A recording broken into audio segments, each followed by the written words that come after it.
Olá galera, sejam bem-vindos a mais uma videoaula de neuroanatomia. Hoje nós vamos dar continuidade na parte 3 da aula de memória e aprendizagem.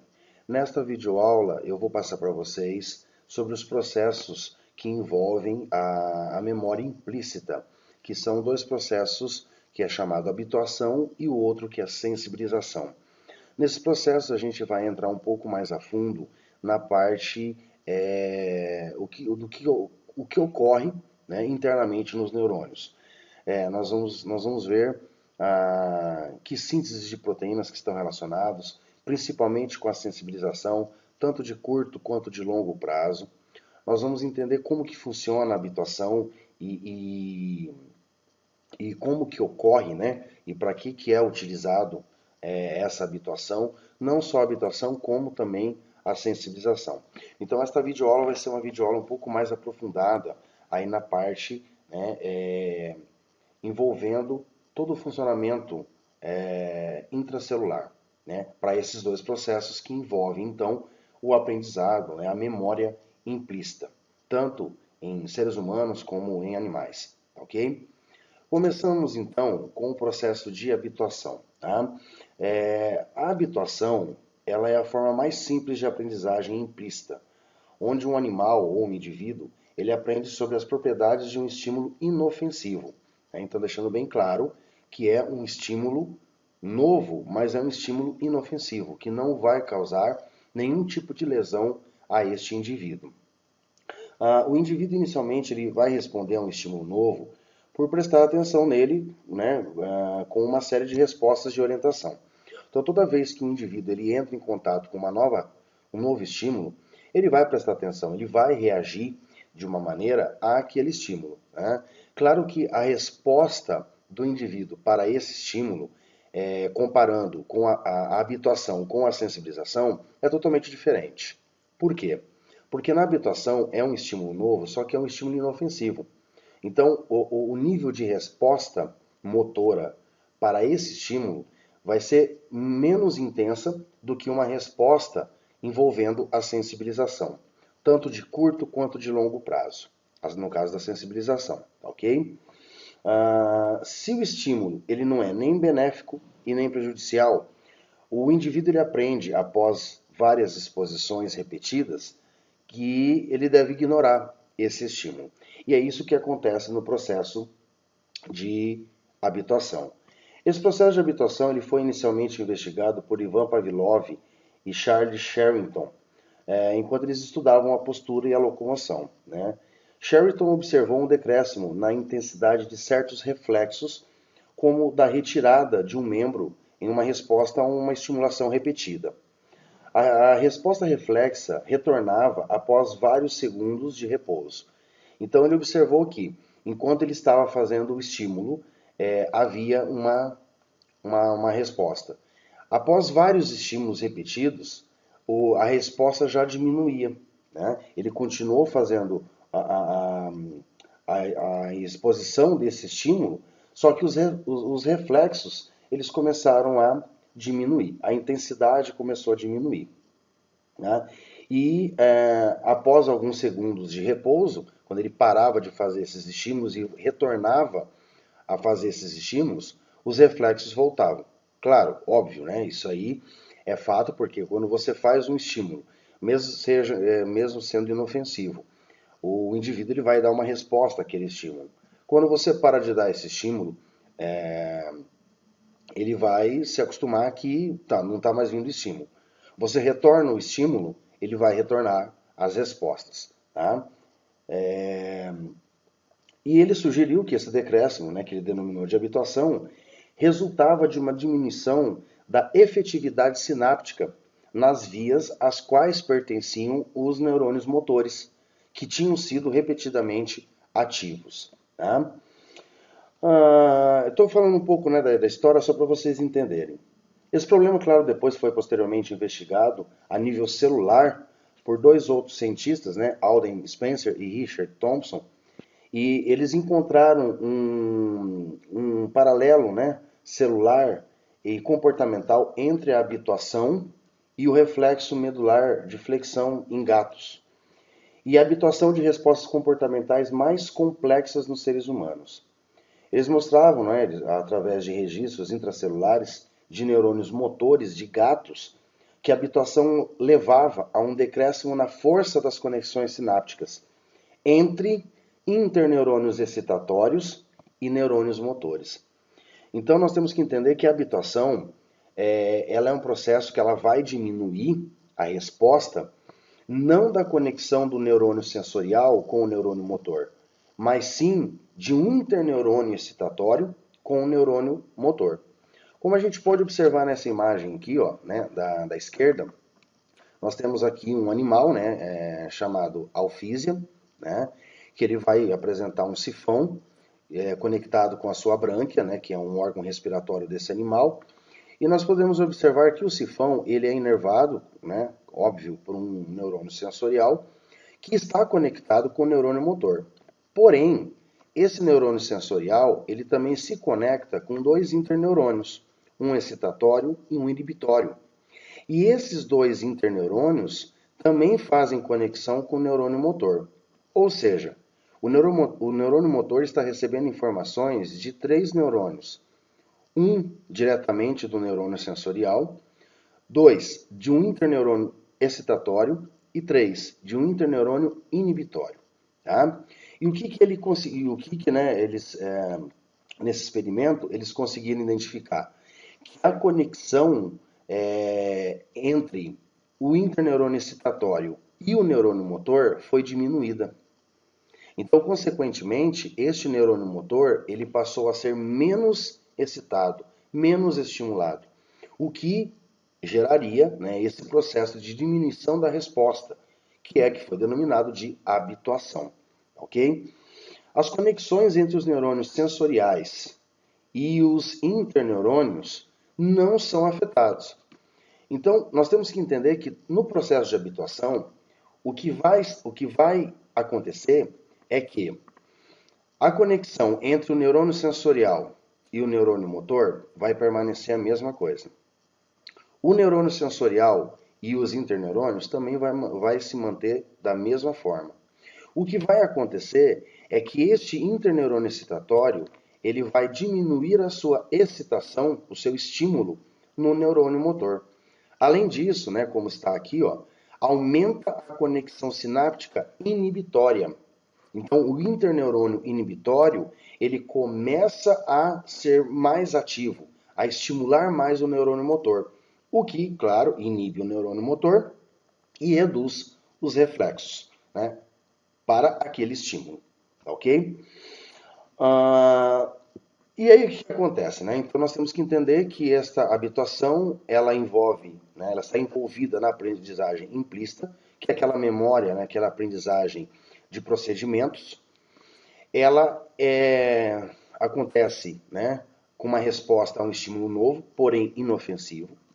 Então ocorre um decréscimo, né, uma diminuição da força das conexões sinápticas entre os interneurônios excitatórios e os neurônios motores, sem comprometer as conexões entre o neurônio sensorial e o interneurônio. Tá? E ocorre também uma diminuição de vesículas sinápticas contendo neurotransmissores, e se diminui as vesículas sinápticas, diminui, consequentemente, a liberação de neurotransmissores, que no caso é o glutamato, estimulando menos o neurônio motor. Além disso, aumenta a conexão sináptica inibitória. Tá? Ainda não se sabe como que ocorre esse decréscimo da liberação de neurotransmissores. Acredita-se, né, através de pesquisas, que seja em partes devido a uma redução da mobilidade dessas vesículas sinápticas contendo neurotransmissores para a zona ativa dos terminais do axônio pré-sináptico. Tá? Então, o que acontece? Nós temos, o neurônio ele produz lá os seus neurotransmissores. Esses neurotransmissores vão ser envolvidos em vesículas, que são chamadas de vesículas de transporte, depois vesículas sinápticas, quando ficam, né, lá nos terminais axônicos. Então, o que ocorre é que acredita-se que essas vesículas diminuam a sua mobilidade. Então, menos vesículas sinápticas vão, né, caminham pelo axônio em direção à terminação axônica. E aí, consequentemente, diminui, né, esse número de vesículas prontas, aptas a liberar neurotransmissores. Tá? Então, este é o processo de habituação que acontece. E após repetidas sessões deste mesmo estímulo, a resposta do indivíduo, ela vai ser bem diminuída ou até extinta. Né? Então, existem alguns casos, alguns experimentos, em que a resposta para aquele estímulo repetido e inofensivo, ela desapareceu por completo. Tá? Então, pode acontecer duas coisas com os reflexos, né? Com a resposta.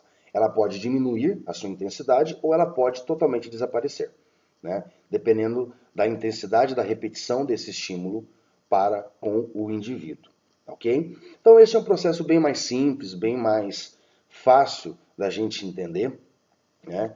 É só seguir essas regrinhas aí, a gente entender que diminui a conexão sináptica, principalmente entre o interneurônio excitatório e o neurônio motor, e aumenta a conexão sináptica deste neurônio motor. E, consequentemente, a resposta vai ser diminuída ou inibida. Tá? Agora nós passamos para o processo de sensibilização. Já o processo de sensibilização, ele já é um processo um pouco mais complexo, né? Porque ele está relacionado com um estímulo nocivo, ou seja, um estímulo que causa uma lesão. Tá? É um estímulo forte, é um estímulo que causa uma lesão, né? E é novo, né? Teoricamente. A resposta de reflexo do indivíduo vai ser intensa. Né? É o que nós chamamos de reflexos hiperativos. E o que acontece? Quando se faz o primeiro estímulo, tá? Estímulo forte e nocivo, que causa uma lesão. Se eu continuar dando estímulos, só que estímulos inofensivos agora, a resposta ainda vai continuar sendo a mesma. Tá? Então, isso até foi feito um experimento com aquele mesmo animal, né, a alpísia, onde os cientistas, eles tocaram o sifão com um pincel e ao mesmo tempo deram um choque na cauda, né, porque eles observaram que a inervação da cauda se conectava com a inervação do sifão. Então, o que o animal, o que os neurônios entenderam? Que o estímulo foi dado forte, só que como a conexão da cauda e do sifão são interconectados, ele entendeu que o estímulo foi no sifão. Tá? E após esse choque que foi dado na cauda, o cientista ele fez um outro estímulo com um pincel, que não causaria lesão nenhuma no sifão desse animal. E a resposta, ou seja, a retração da brânquia foi a mesma do que da primeira, que quando ele levou o choque. Então é isso que está escrito aqui. Mesmo com estímulos inofensivos posteriores, o reflexo continua sendo o mesmo. Tá? Ocorre um aumento das conexões sinápticas, da força dessas conexões sinápticas, e a gente vai entender depois que ocorre tanto uma alteração funcional, ou seja, um aumento da liberação de neurotransmissores, como, posteriormente, né, com a sensibilização de longo prazo, ocorre uma alteração também estrutural, onde o neurônio, tanto pré-sináptico quanto pós-sináptico, começam a produzir, através, né, da síntese de proteínas, começam a produzir novas conexões sinápticas, né, novas terminações axônicas e novos receptores pós-sinápticos, para manter, então, este processo de sensibilização. Nós podemos entender que a sensibilização ela existe tanto de curto e como longo prazo. Um único estímulo dado ao indivíduo, ele causa uma sensibilização de curto prazo, que pode durar aí cerca de minutos. 5 ou mais estímulos, 4 ou mais estímulos, vamos dizer assim, ele já causa uma sensibilização de longo prazo, que pode durar dias ou semanas. A sensibilização ela depende muito de neurotransmissor modulatório, que no caso nós temos a serotonina, tanto para sensibilização de curto como de longo prazo. Tá? Então isso é que nós vamos começar a entender agora, né, todo esse processo de sensibilização. que nós temos que entender? Nós temos que entender que toda repetição da experiência ou toda repetição de estímulos, ele consolida a memória. Então ele converte uma memória de curto prazo para uma memória de longo prazo. O único estímulo de serotonina nos neurônios sensoriais, que é um interneurônio, é um neurotransmissor modulatório, e consequentemente vai ser através de um interneurônio modulatório, ele vai garantir uma sensibilização de curto prazo, né? Com uma duração de cerca de minutos, sem síntese de novas proteínas. Então não ocorre produção de novas proteínas. Isso não é de curto prazo. Vários estímulos, ele já vai produzir uma sensibilização de longo prazo, que dura aí dias ou semanas, e acontece o que intracelularmente? A síntese de novas proteínas. Então ele acaba produzindo novas proteínas para aumentar a liberação de neurotransmissores e também criar novas conexões estruturalmente. Tá? A sensibilização, tanto de curto quanto de longo prazo, envolve mudanças em vários pontos sinápticos, incluindo sinapses entre neurônios sensoriais e motores, devido ao aumento na liberação de neurotransmissores. Existem moléculas e proteínas intracelulares que são vias de segundo mensageiro. Como nós vamos ver aqui nesta imagem, né? Nós temos o AMPC, o PKA, né? E esses mensageiros, esses segundos mensageiros, eles estão envolvidos na memória de curto prazo e são usados também para memorização, para o processo de memória de longo prazo. Tá? Quando nós falamos em memória implícita de longo prazo, nós temos que entender que ela vai envolver três processos. Primeiro, nós vamos ter que ter uma expressão gênica. Segundo, nós vamos ter que ter uma síntese de novas proteínas, que são derivadas da expressão dos genes do DNA. E terceiro, o crescimento de conexões sinápticas, de novas conexões sinápticas. Tá? Então, esse processo de memória implícita de longo prazo é o de sensibilização de longo prazo, que nós vamos ver no slide posterior. Tá? Bom, então vamos entender aqui o que está acontecendo, o que vai acontecer na sensibilização de curto prazo. Então aqui nós temos um animal, né, a Alpísia, o que foi feito o teste, foi determinado todo esse processo. Então aqui nós podemos observar o que? Nós temos o sifão, que está conectado com a brânquia, né, através de um neurônio sensorial que se conecta com o neurônio motor.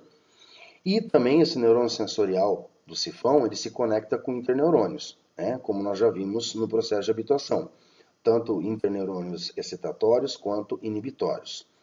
Só que nós temos um outro neurônio sensorial que está conectado com a cauda. E ele ele se conecta com um interneurônio chamado facilitatório, que se conecta tanto com o neurônio sensorial, quanto na conexão do neurônio sensorial com o interneurônio, né? E também se conecta na conexão, né, do neurônio sensorial com o neurônio motor. Então, aqui nós podemos observar que ele está, né, intracejado e foi ampliado nesta imagem inferior aqui. Então, o que nós temos que entender? Que este interneurônio facilitatório, ele está liberando serotonina. Tá? Aonde que ele está liberando serotonina? No neurônio sensorial. Tá? Aqui já no terminal axônico do neurônio sensorial. Quando ele libera a serotonina ela vai ser captada por dois tipos de receptores. Tá? O receptor, tem um receptor que está conectado com uma proteína chamada GS. E um outro receptor está conectado com uma proteína chamada GO. Tá? Quando a serotonina ela é captada por este receptor, que está conectado com uma proteína GS, a proteína GS ela aumenta a sua atividade. Então, a serotonina estimula o aumento da atividade da proteína GS.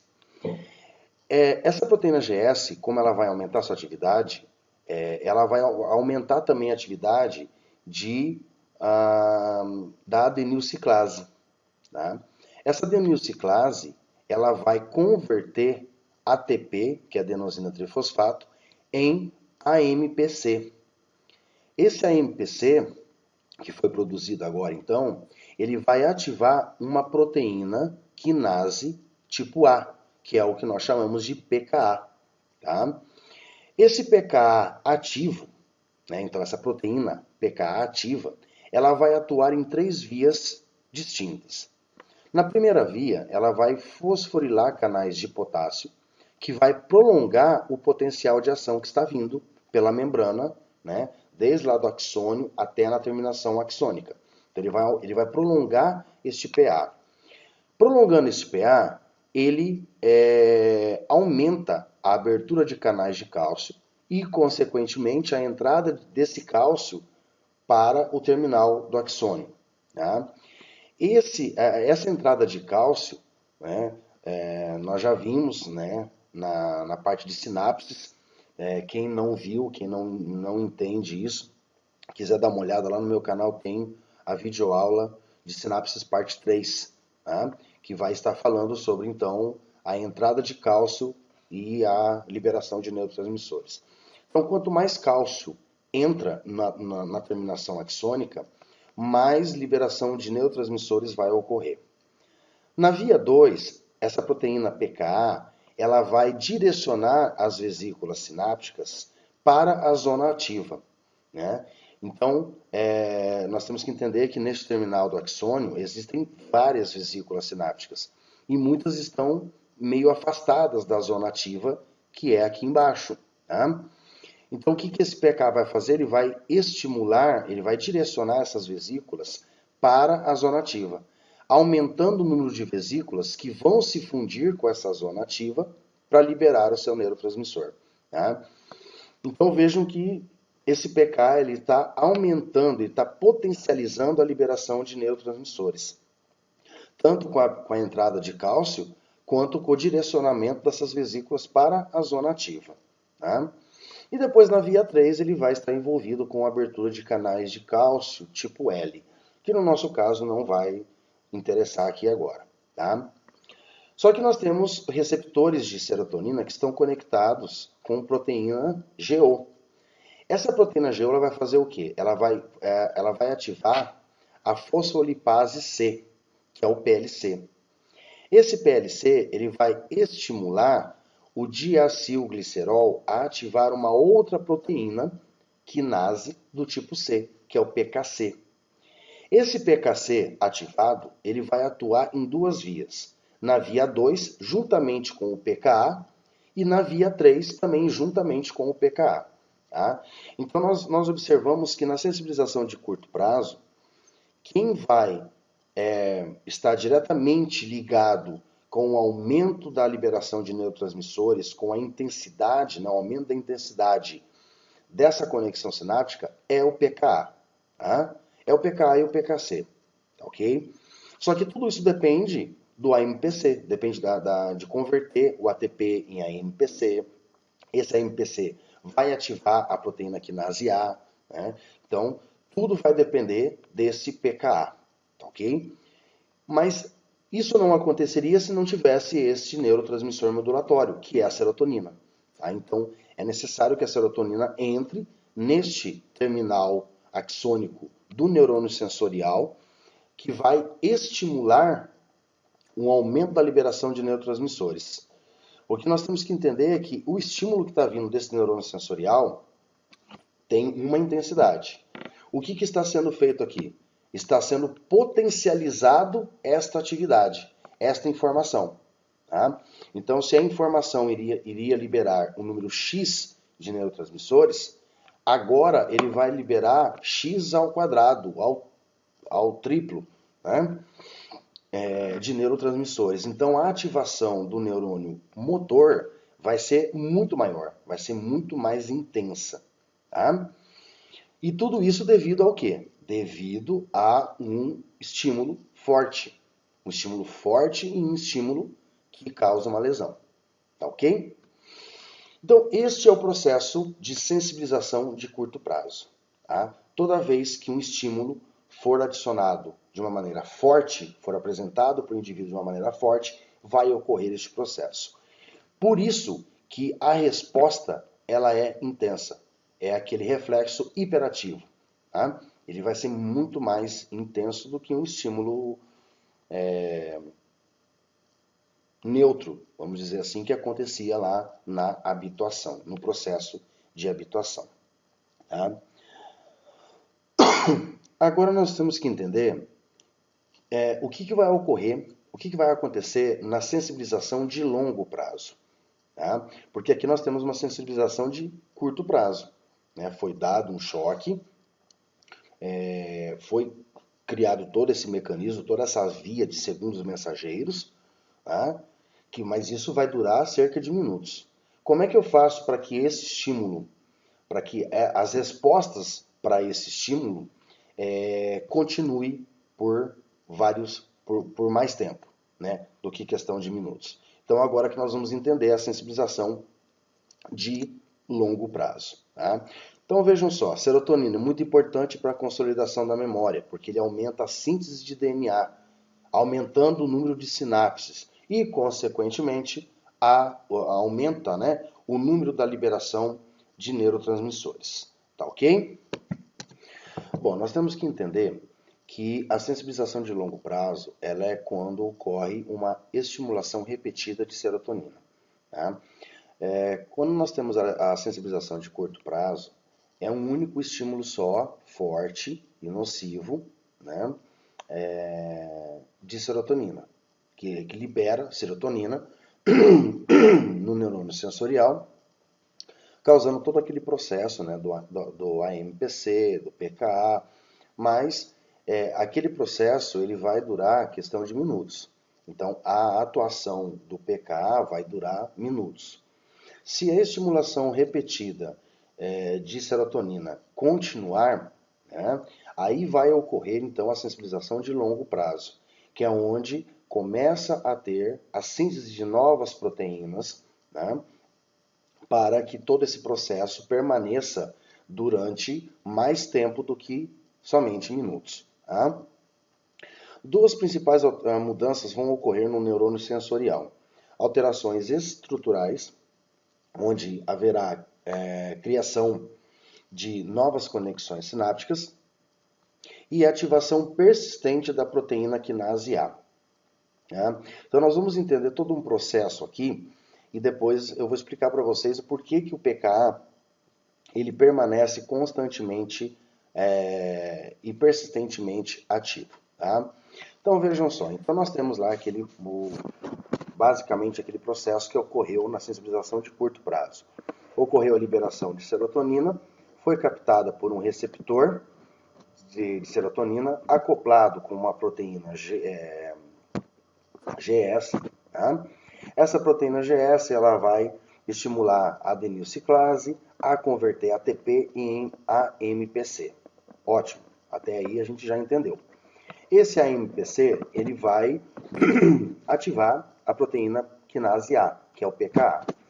Só que o que vai acontecer? Esse PKA, além dele atuar naturalmente naquelas duas vias, né, tanto prolongando o PA através da abertura de canais de potássio e aumentando o influxo de cálcio para dentro desse neurônio, estimulando que as vesículas sinápticas se fundam com a zona ativa.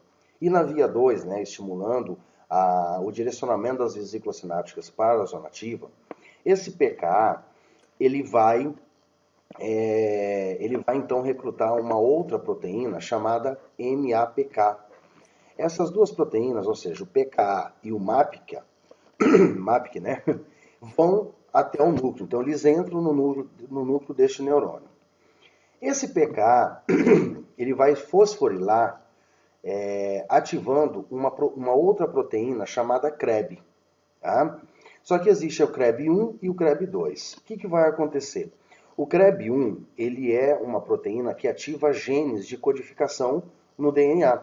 Só que esse CREB1 ele é inibido pelo CREB2. Então, automaticamente, esse PKA e o MAPK eles têm que inibir a ação do CREB2, para que o CREB1 possa atuar, então, né, ativando genes de codificação. Então, o que vai acontecer?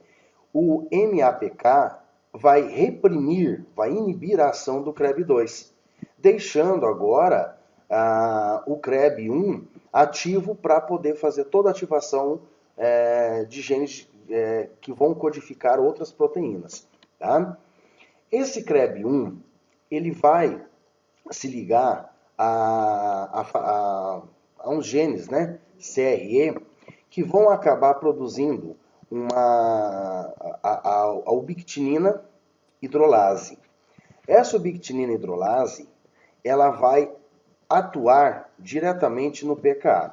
O que acontece? O PKA ele é formado por duas subunidades regulatórias e essas duas subunidades regulatórias inibem as outras duas subunidades do PKA que são catalíticas, que fazem todo esse processo de prolongar o PA, do influxo do cálcio e direcionamento das vesículas sinápticas.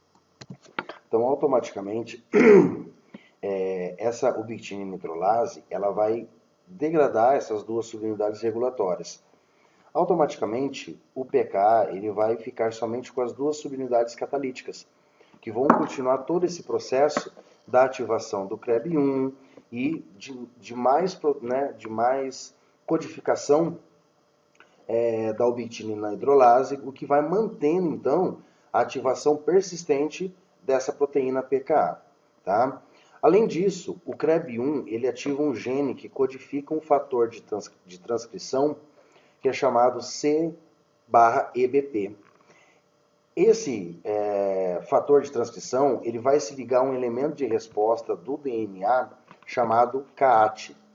Esse CAAT ele vai ativar genes que vão codificar proteínas responsáveis pelo crescimento de novas conexões sinápticas. Então, nesse processo, a gente consegue entender que a estimulação repetida de serotonina vai causar todo esse processo, ou seja, ativação persistente da proteína PKA, desculpem, a ativação persistente da proteína PKA e automaticamente a codificação de novas proteínas que são responsáveis por crescimento de novas conexões sinápticas. Então, além do PKA aumentar a intensidade da liberação de neurotransmissores através daquela via 1 e da via 2, né? Ele também, o PKA também vai permanecer constantemente ativo, induzindo a continuar então essa síntese de proteínas para a criação, né, o crescimento de novas conexões sinápticas. Então, na sensibilização de longo prazo, nós entendemos que, além de um aumento da liberação de neurotransmissores, né, que é o fortalecimento dessa conexão sináptica, ocorre também o crescimento de novas conexões sinápticas. E novas conexões sinápticas são mais vesículas sinápticas e mais neurotransmissores sendo liberados para o neurônio motor. Então, por isso que a memória para aquele estímulo, ela permanece por mais tempo do que somente minutos. Tá? Então, aí podendo durar a questão de dias ou até semanas.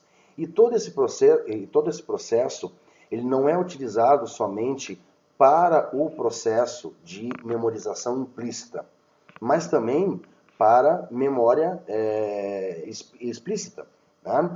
Que é quando nós precisamos gravar as memórias de curto prazo para longo prazo. Tá? Então, todo esse é um processo de sensibilização de longo prazo, envolvendo a síntese de novas proteínas, estimulando a ativação persistente da proteína PKA.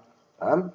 Então, tudo graças à serotonina, que é um neurotransmissor modulatório. Bom, após a gente entender, então, todo o processo de sensibilização de curto e de longo prazo, vamos entender um outro processo também que ocorre, que é a potenciação de longa duração. E essa potenciação de longa duração, ela vai apresentar tanto uma fase precoce quanto uma fase tardia. Tá? O que nós temos que entender? Que essa potenciação de longa duração, ela está envolvida com a memória explícita.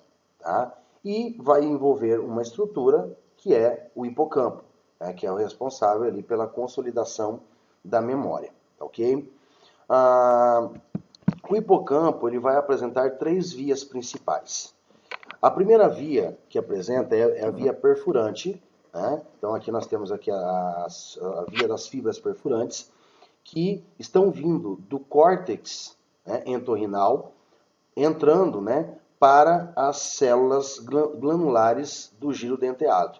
Então aqui nós temos a região denteada, o giro denteado. Tá? Depois nós vamos ter as fibras musgosas, que se conectam da região denteada com as células, os neurônios da região CA3. E depois nós temos as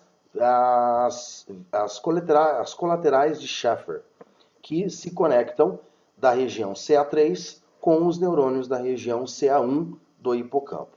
Tá? Estimulação em qualquer via dessas aqui aumenta os potenciais pós-sinápticos excitatórios nos neurônios alvos, né, que estão indo ali no hipocampo. Essa facilitação é que é chamada LTP, que é a potenciação duradoura. Só que a LTP ela não vai ser a mesma nas 3 vias. Tá? Então, em cada via ela vai apresentar uma diferença. O que nós temos que entender? A LTP, quando acontece nas fibras musgosas, ela não é associativa. Bom, vamos entender então todo esse processo. Essa LTP, né, essas fibras musgosas, são formadas por axônios das células glandulares do giro denteado, que se conectam com os neurônios da região CA3. Esses neurônios que formam as fibras musgosas liberam glutamato, que se ligam em receptores das células piramidais da região CA3. Essas células, esses neurônios da região CA3 apresentam 2 tipos de receptores para glutamato. O receptor NMDA e o receptor não NMDA. Tá? Os receptores NMDA eles possuem pouca ação na plasticidade sináptica. E assim, o bloqueio, né, da entrada de cálcio nas células piramidais pós-sinápticas, né, ou seja, na região CA3, não afeta a potenciação de longa duração.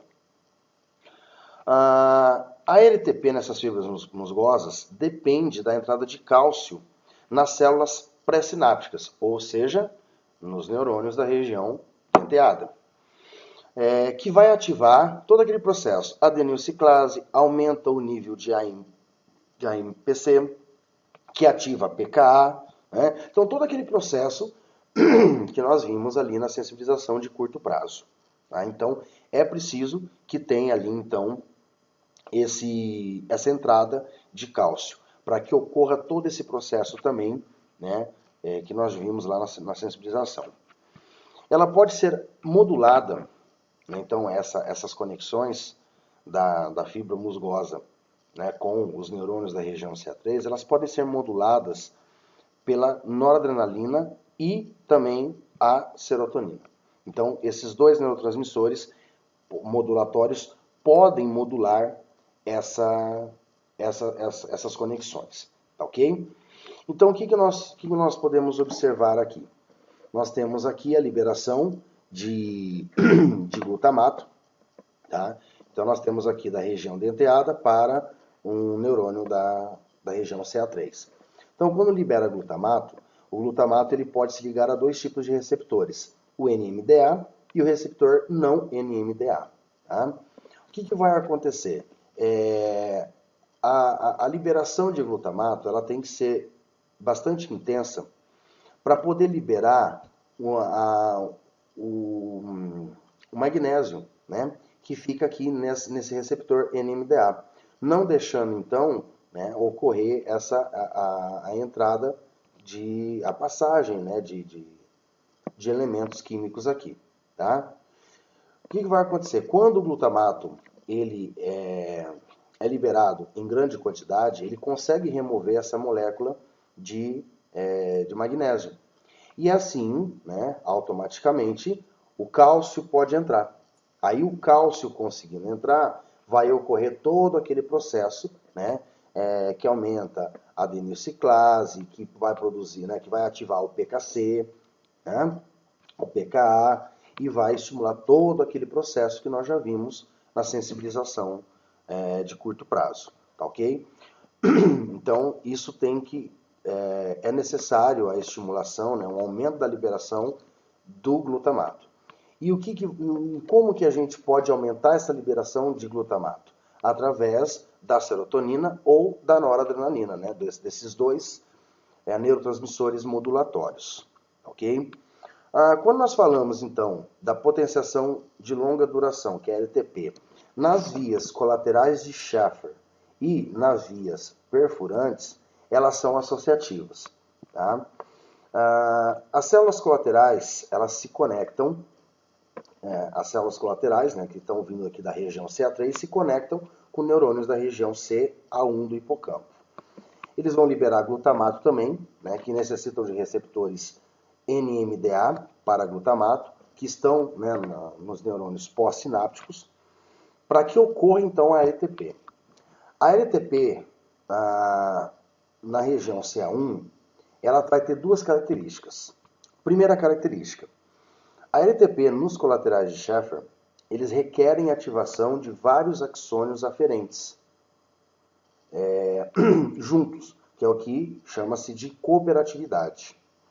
Os canais receptores de NMDA, eles funcionam e conduzem cálcio quando esse glutamato se liga a esse receptor pós-sináptico, e o potencial da membrana pós-sináptica, ou seja, dos neurônios CA1, né, se despolariza o suficiente, ocorrendo então o disparo de vários axônios aferentes, expelindo automaticamente, né, o magnésio desse canal receptor de glutamato. Aí, dessa maneira, né, como eu já expliquei, ocorre um influxo, ou seja, a entrada de cálcio dentro dos neurônios pós-sinápticos, aumentando a transmissão sináptica pela ativação das proteínas quinase, né, dependentes de cálcio, e da proteína quinase C. Só que o que vai acontecer? Por que ela é chamada de associativa?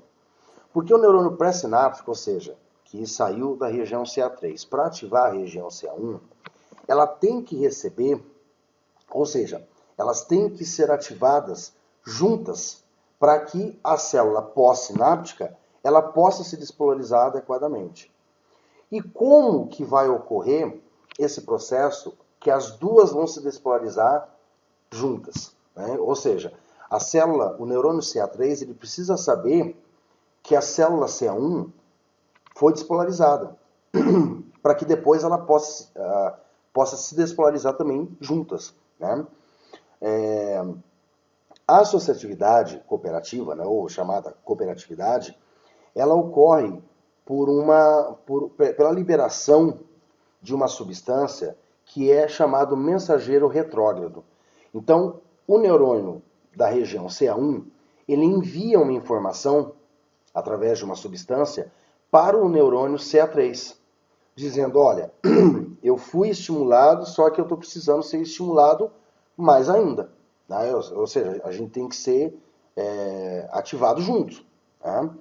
E automaticamente, o neurônio da região CA1, ele libera um gás que é o óxido nítrico. Esse óxido nítrico funciona como mensageiro retrógrado. Ele chega então até o terminal, né, do neurônio pré-sináptico, que é o da região CA3, e estimula, ele aumenta então a liberação do neurotransmissor glutamato. Assim, o que aconteceu? Tanto o neurônio pré-sináptico quanto o neurônio pós-sináptico foram ativados. Né? Os dois estão trabalhando juntos. É uma cooperatividade. Tá? Com essa chegada desse óxido nítrico, né, para o neurônio pré-sináptico, ele entende que tem que liberar mais glutamato. Liberando mais glutamato, mais ele consegue retirar aquele magnésio dos receptores de glutamato, mais o cálcio vai entrar e mais óxido nítrico vai ser produzido, ou seja, acaba se tornando um ciclo. Né? Então, os dois neurônios, tanto pré quanto pós, eles são estimulados. Tá? E aí funciona, aí consegue, né, desta maneira, fazer com que o neurônio pós-sináptico, que é o da região CA1, ele consiga desencadear o PA, então, né, para despolarizar e continuar essa informação. Tá? Por isso, então, que existe essa diferença, né? Nas fibras musgosas não é associativa. Por quê? Porque simplesmente os neurônios da região denteada estimulam os neurônios da região CA3 e pronto, acabou. Tá? Ele não tem que receber uma mensagem que ele também tem que ser estimulado para depois estimular a região pós. Não. Né? Estimulou a região CA3, pronto, já ocorreu a LTP. Agora, nos colaterais de Schaffer e também nas perfurantes, ou seja, tanto para mim estimular a região denteada, quanto para mim estimular os neurônios da região CA1, é associativo. Então, o neurônio pré-sináptico tem que receber informações através daquele mensageiro retrógrado, que a LTP, né, ou seja, que a potenciação de longa duração na região que era o alvo, ela foi induzida. Então, se ela foi induzida, ele recebe uma informação e manda mais neurotransmissor, induzindo mais ainda essa LTP, né? Essa potenciação de longa duração. Ok? Aqui nós podemos observar que a memória ela vai ser modulada. Tá? Então, toda a memória ela é modulada. Então, nós temos as informações, né, que vêm lá dos córtex associativos. Elas entram, então, no giro denteado. Do giro denteado, através das fibras musgosas, elas vão em direção ao hipocampo, né? Região CA3 e região CA1. Tá? Nós podemos observar aqui, ó, noradrenalina. Ela é um neurotransmissor que ela vai modular essas células musgosas na liberação do glutamato e no armazenamento da memória, né? Ativando a adenilciclase, a AMP, PKA, aumenta o influxo de cálcio e automaticamente aumenta a liberação de glutamato. Então a estimulação da região CA1, né, que é a mais importante ali no hipocampo para o processo da memória, vai acontecer dessa maneira. Então aumenta a liberação de glutamato e aumenta a estimulação dos neurônios da região CA1. Mas pode acontecer também da liberação de um neurotransmissor, de um hormônio chamado beta-endorfina, que ela vai ser liberada pela ação da morfina, endorfina, encefalina e adrenalina, que é quando o indivíduo apresenta um estresse emocional. Tá? Então, estresse emocional vai liberar adrenalina, encefalina, endorfina e morfina. Automaticamente, ele vai induzir a liberação da beta-endorfina. E a beta-endorfina bloqueia todo esse processo, né, da adenilciclase, AMP, PKA, causando então o esquecimento. Eu coloquei aqui, né, a amígdala cerebral, ou também, né, o corpo amigdaloide. Ele é muito importante também para o processo da memória, porque ele recebe as informações sensitivas também, repassa para áreas do córtex associativo, e a amígdala cerebral está relacionada com a percepção das emoções, modulando os primeiros momentos da memória longa, não na memória curta. Tá? Quando o indivíduo está num momento de estresse, a amígdala ela fica hiperestimulada. E essa hiperatividade ela vai acabar causando uma amnésia temporária, né, que é o famoso branco. Putz, deu branco no indivíduo. Por quê? Porque ele está no momento de estresse, está no momento, está sendo muito cobrado, tá? O cérebro entende que é um momento de perigo e ele acaba hiperativando a amígdala cerebral. E automaticamente ela vai se preocupar com outras funções, menos com a lembranças de memórias. Tá? O GABA também é um neurotransmissor muito importante no processo da memória. Ele está presente, né? Ele está presente não. Ele é muito liberado quando o indivíduo toma tranquilizantes e antidepressivos. E aí consegue se observar que quanto mais GABA existe, né? Quanto mais neurotransmissor GABA é liberado, menos ocorre a consolidação da memória, porque o GABA ele é um neurotransmissor inibitório. Então, quanto mais GABA for liberado, mais inibido vai ficar os neurônios da região do hipocampo e vai dificultar, então, a consolidação desta memória. Menos GABA, mais consolidação da memória. Então, basicamente, nós temos dois tipos, né, de neurotransmissores. Um excitatório, que é o glutamato, e um inibitório, que é o GABA. Existem mais outros, mas os dois mais fundamentais são esses dois. E para que ocorra toda uma consolidação da memória, é necessário que tenha a liberação de glutamato e não do GABA. Ok? E aqui, por último, nós temos, então, né, as fases ali, né, da LTP precoce e tardia, né? Que é a potenciação de longa duração. Então, nós vemos aí que uma única série de estímulos, né, vai causar uma potenciação de longa duração precoce, que é de curto prazo, que vai durar em torno de 1 a 3 horas e não requer síntese de novas proteínas. 4 ou mais séries de estímulos já causa uma potenciação de longa, né, de longo prazo, que é o que nós chamamos de tardia, que dura em cerca de 24 horas, necessitando a síntese de novas proteínas. E nessa LTP tardia vai ocorrer, então, a estimulação de RNA mensageiros e a síntese de novas proteínas, AMPC, PKA, MAPK e o CREB, que é o mesmo processo, praticamente, que ocorre na sensibilização, né? Então, lembra que quando eu falei da sensibilização, a sensibilização de curto e de longo prazo, ela não está envolvida somente com o processo de memória implícita, mas também com um processo de memorização como um todo, né? De memorização explícita também. Estudos fisiológicos, né, foram feitos e eles fizeram um experimento onde eles analisaram um único neurônio da região CA3 fazendo um único contato com um neurônio só da região CA1. E, consequentemente, apresentava, né, somente uma zona ativa e era liberado somente uma única vesícula sináptica, né, da maneira tudo ou nada, que é como o PA ocorre, no caso da célula pré-sináptica.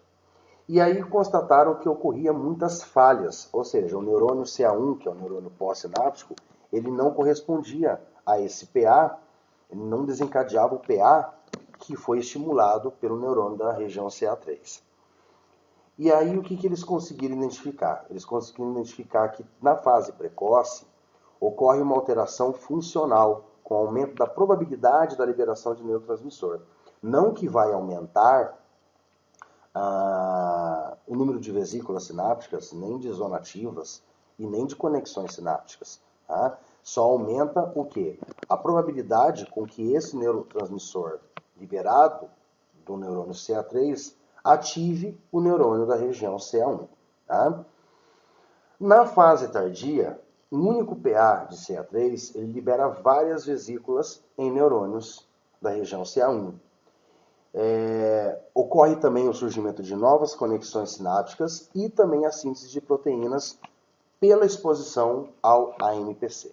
Tá? Então, quanto mais neurotransmissor for liberado, ou seja, glutamato, quanto mais estimulação ocorrer nos neurônios CA1, mais vai ocorrer aquela liberação de mensageiro retrógrado, né, que é o óxido nítrico, mais liberação de glutamato vai acontecer e vai induzir o neurônio da região CA1 a tanto, né, produzir, né, o AMPC, o PKA, fazer todo aquele processo que ocorreu na sensibilização de longo prazo, que é o CREB1. O CREB1 ativa proteínas que vão criar novas conexões, né, que vão aumentar ali o número tanto de receptores quanto de terminações, né, sinápticas, estruturalmente falando. Tá? Então, isso é muito importante para o processo de memorização. Né? Então, todo o processo de memorização ele depende de uma LTP precoce e de uma LTP tardia. Então vejam que nós começamos desde a sensibilização. Né? Nós tivemos ali na sensibilização um estímulo forte, tá? Mas no caso da sensibilização ali, ele trouxe como um estímulo forte e um estímulo forte que causava uma lesão. Mas quando nós observamos a LTP, que é a potenciação longa, de longa duração, nós vemos que nós precisamos de um estímulo forte, não um estímulo que cause lesão. Porque todo o processo de memorização, ele depende que o estímulo seja intenso, né?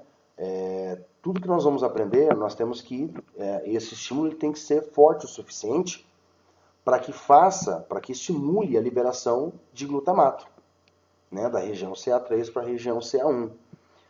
Não só da região CA3 para a região CA1, mas também das células, né, do giro denteado para a região CA3, da região CA3 para a região CA1.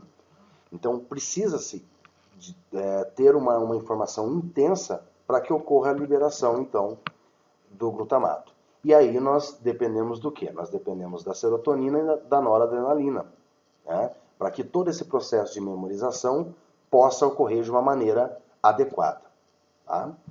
Bom, pessoal, então aqui nós chegamos ao final desta videoaula sobre memória e aprendizagem, né? A parte 3, onde eu passei para vocês todo o processo de habituação e o processo de sensibilização, né?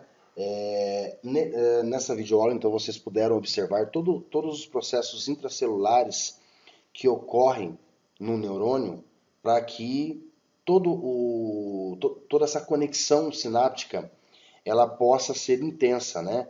Ela possa permanecer por longo prazo, né? Que é o fundamento de todo o processo de memorização. É tornar uma memória de curto prazo em memória de longo prazo. Espero que todos tenham entendido, né, a videoaula. Eu tentei falar de uma maneira clara, uma maneira, né, devagar, para que vocês possam entender, né? Deixei aí as partes escritas nos slides para que vocês possam copiar, possam ler, tá? Mas não deixem de pegar livros e estudar, né, um pouco mais ali na questão dos livros. Os livros trazem os conhecimentos um pouco mais aprofundados. Eu falei de uma maneira um pouco mais resumida para vocês, ok? Sugestões, reclamações, agradecimentos, deixem lá seus comentários, né, no vídeo, lá no meu canal.